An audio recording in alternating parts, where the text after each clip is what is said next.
what team out there is more likely to make a trade for Simmons then, if not Minnesota? I don't know. I was sitting here thinking, I hope he didn't ask me that. I don't know.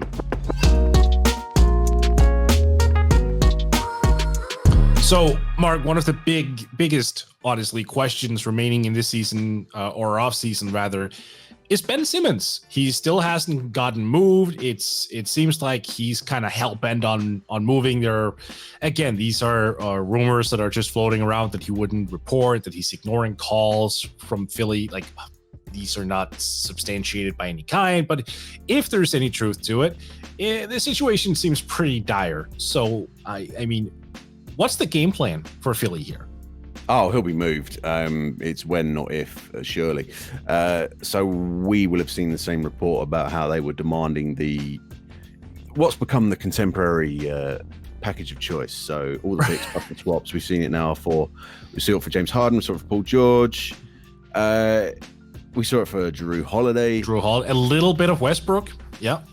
Yeah, and now we're seeing it allegedly asked for Simmons when we all know that he's not of that caliber. But that's a negotiating position. You start high. Someone's going to get desperate. Someone's going to bite. Even if we're talking about teams like the Minnesota Timberwolves, who have barely changed their roster now for quite a while. Apparently, it's not easy to change because they're quite cap strong for a team that's not high up, but also they do need to, and they certainly need to address the power forward position and have done for a while. Simmons would fit very nicely, I think, alongside Karl Anthony Towns. They will be in the bidding.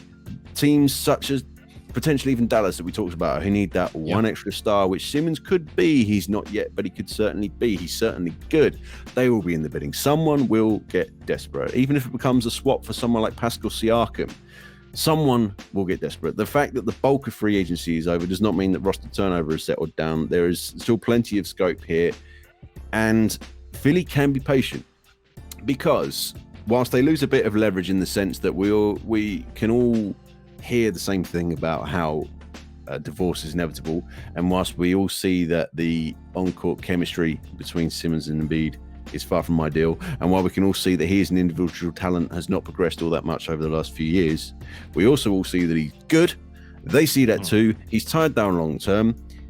They don't have to be impatient, and so they won't be. So they can take a very high negotiating position and wait for someone to meet them as close to it as possible. So it will happen. It might not happen soon. It might happen mid-September. It might happen later in the year. It might be a Christmas time deal, as we've seen before. I think Harden was traded around about then. It might happen by the time we finished editing and publishing this. It will happen, almost certainly.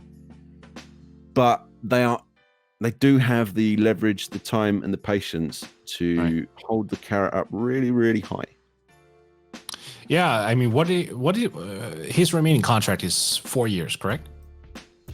I'm going to pretend I know that off the top of my head and go, yes. I can't. Dude, I'm nothing if I can't look it up. The idea that I know a lot of stuff is it's lunacy. What I have is a lot of screens and the ability to navigate the internet really quickly. I cannot remember stuff off the top of my head. Let's work it out. When was he drafted? 2016. So then 4 years, 2020. He signed a 5-year extension, didn't he? Yes. Yeah. Well, yeah. So you're right. I actually looked it up while you were rambling. Yeah. The younger Mark would have straight off the bat, but I'm washed up, dude. It's over. It's over. Well, see, I also have dual monitor set up, so I was looking it up during your frantic rant, and you're right. It is a 4 year, 4 years remaining on his contract. When you say you're right, what you mean is I'm right, as in you, Morten, were right. You're the one that said it. You're the one that confirmed it. Well, you're the one that put a number out there and stood by it, and so you deserve the credit. But I will happily take it. I'll take the applause as well. We'll split credit. I'll take 12% of the credit. I imagine this is what it's like in a nursing home. Anyway, carry on. But you're right. Him having 4 years remaining on his deal, that gives Philly tremendous leverage in the sense that this is not an Anthony Davis situation where the guy can just basically leave for nothing. Like, this is a situation where they can, I don't want to say squeeze the lemon because Ben Simmons is no Anthony Davis, but they can at very least wait on a proper offer. Now, in terms of just someone panicking, someone getting desperate, I wonder what the biggest Ben Simmons specific desperation trade package is, because I don't think it's going to be a Harden return or a Drew Holiday return. No, it won't. It won't. Yeah. No. But if we take it, like if we look at the Minnesota Timberwolves, and I actually agree with you, I think he would be a pretty good fit there. What's the deal? Like, what is the raw parameters of a trade that makes sense? I mean, I've seen people mention D'Angelo Russell, but I don't think that's a viable option simply because of the relationship that he has with Karl-Anthony Towns. They're best friends. I have to assume that Towns would just really be not satisfied with giving up one of his best friends. Yeah, I mean, that's why they pursued Russell as much as they did, was precisely because of their relationship. So I agree with you there. That won't happen. Yeah, it's not easy in the case of Minnesota in particular, because you would think that being near the bottom of the NBA would give them quite a lot in the way of assets, but it hasn't, largely because Jarrett Culver hasn't worked out, but also they're not replete with assets such as other teams, so him in particular might be difficult. But we talked earlier about teams targeting two-way stars who can do a little bit of creation and also finish themselves. Now, Simmons is not ideal there. We all know he can't shoot very well. I'm not going to belabor that point. Right. But at the same time, we also know that he's an excellent and versatile defender, that he can be excellent in transition, that he can score in the post, which is not something he's able to much do with Embiid there, but we've seen it done.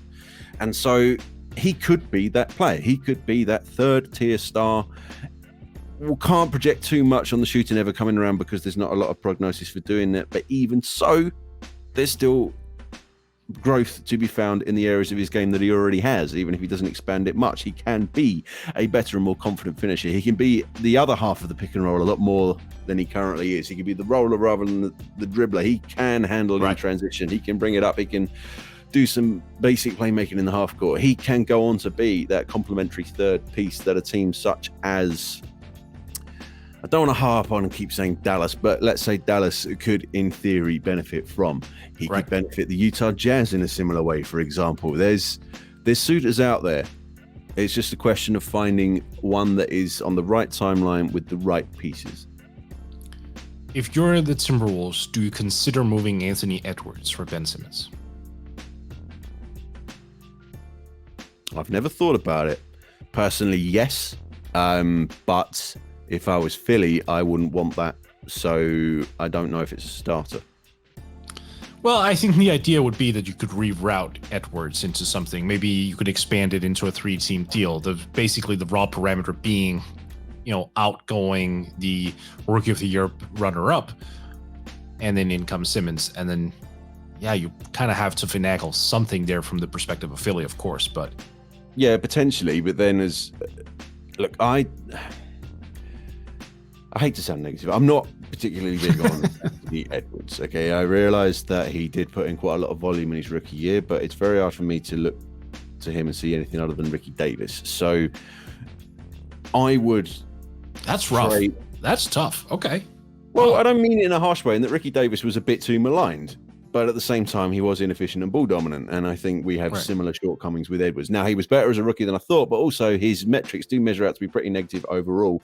So it was a very suboptimal fit in terms of both talent and roster construction in Minnesota for him as a rookie. It kind of looks like it's going to be the same again as a sophomore unless things change noticeably. I appreciate he's not had optimum circumstances in which to thrive, and also that he is very young. But as a prospect, I'm not convinced, certainly as a number one pick. Anyway, I digress. That if you do construct a deal from Minnesota's point around loosely Edwards for Simmons, then you've taken away your biggest piece of upside. So Simmons doesn't have that upside because he's 5 years into this now. So I don't think they would do it on that basis. I'm sure they would certainly look to do it, but I think they would look to do it in addition to a pairing of Edwards and Towns rather than instead of. You don't think it would be enough of a carrot just because you pivot into sort of a win now thing? Is Minnesota in anywhere near the position to do a win now thing? No, but I mean, with the acquisition of Simmons, you would at least have Simmons, Russell, and Towns, who are bordering their primes, which theoretically would make them more of a win now candidate, even though I completely agree with you that would be a little bit of a fool's gold or fool's errand. In the Western Conference, where you can double your win total and still miss the play-in. So, no, it certainly should not be too much urgency in Minnesota. Yeah, they need to start moving some pieces around. I mean, we did comment before about how there's been little roster turnover, but that's not the same as there should be urgency to completely go off piece. They still need to know what they have there, particularly in the case of Edwards. So, no, I don't. They certainly do need a remedy to the power forward situation, but not at the expense of the only hope that they have. I'm intrigued that you're opening the door for Simmons playing the 4, because it seems like whenever I bring that up to Bryan, who is probably the biggest Sixers fan ever, that gets closed pretty quickly.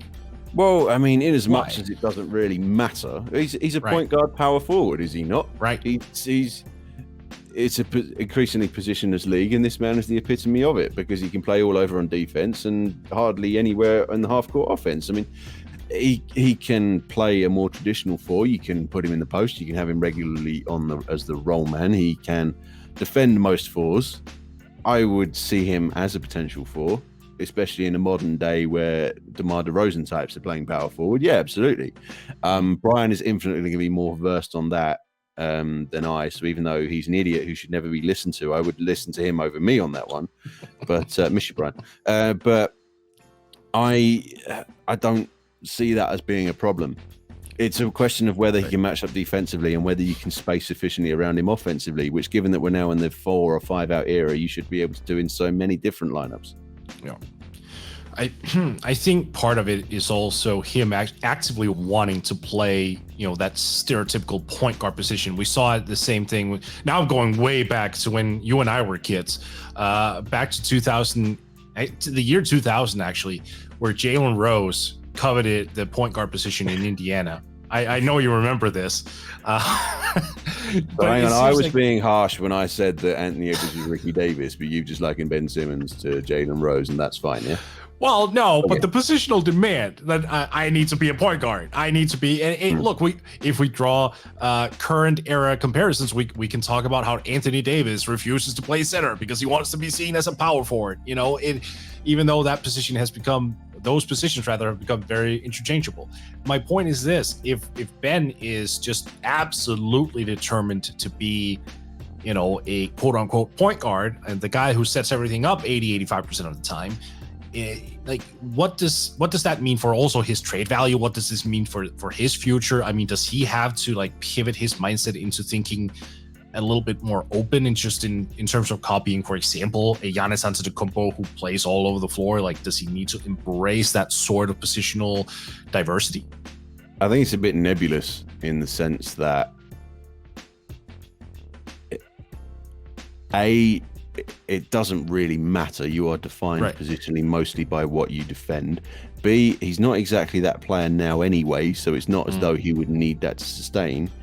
And C, does it matter nearly as much as whether he can get to a situation where both he as an individual, his statistics, and his team are better for it? So I really would hope he would not be too fixated on that. I do take your point about Anthony Davis's increasingly stubborn refusal to play the center position, and thus the need to trot out players such as Andre Drummond alongside him, which is not the best for the Lakers composition as a whole. But I don't think Ben Simmons has that kind of clout, that kind of talent, and hopefully not that kind of motivation. All right.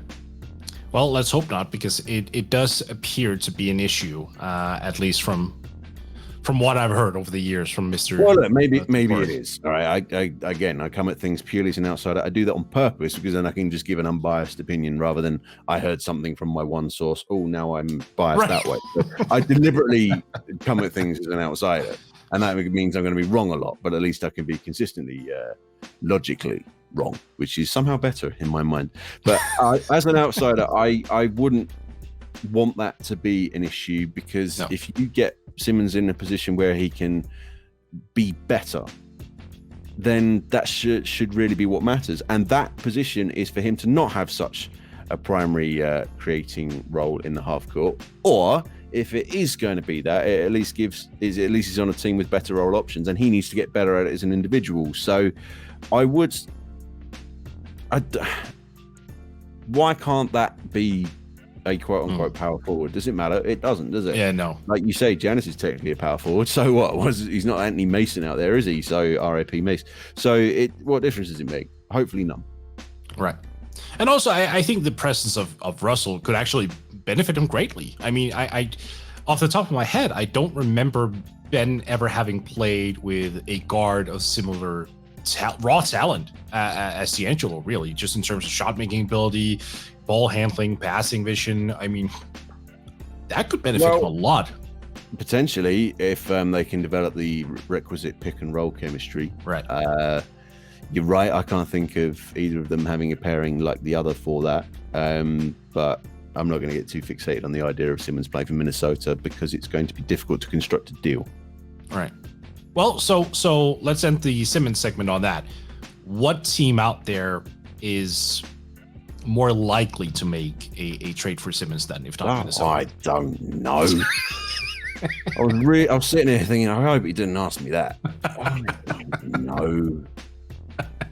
The LA Sparks, Fenerbahce, I don't know, something. Blackpool Town, I don't know. You tell me. I'm the guest. You're the talent here. Which team do you think will be the best one? A trading for Ben Simmons. That's my host voice. That's it's probably Portland, right? Are you saying that purely because you want to segue into a discussion about Portland? Well, so actually, no. It is true that we're going to be talking about Portland. However, that is not why. I just think there's so many loose components on the Blazers that just kind of makes it, let's say, it creates more odds of him ending up there, as opposed to the Minnesota Timberwolves, for example, or the Dallas Mavericks, where I wonder if they have the assets for it. I mean, at least the Portland It would be better Trailblazers for have him. something.